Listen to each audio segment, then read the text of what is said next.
Pemirsa, selain secara elektronik Traffic Law Enforcement (ETLI), Polresta Denpasar dan Polsek jajaran sejak awal tahun ini melakukan tilang manual. Hal ini dilakukan setelah Korlantas Polri mengeluarkan telegram rahasia untuk pemberlakuan pelaksanaan tilang manual, terutama pelanggaran kasat mata.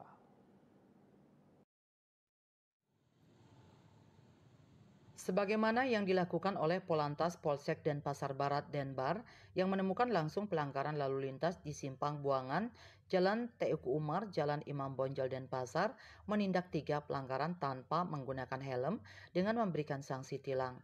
Kapolsek Denpasar Barat Kompol Laksmi Trisna Dewi W menyampaikan, tilang manual dilakukan setelah ada TR Korlantas Polri.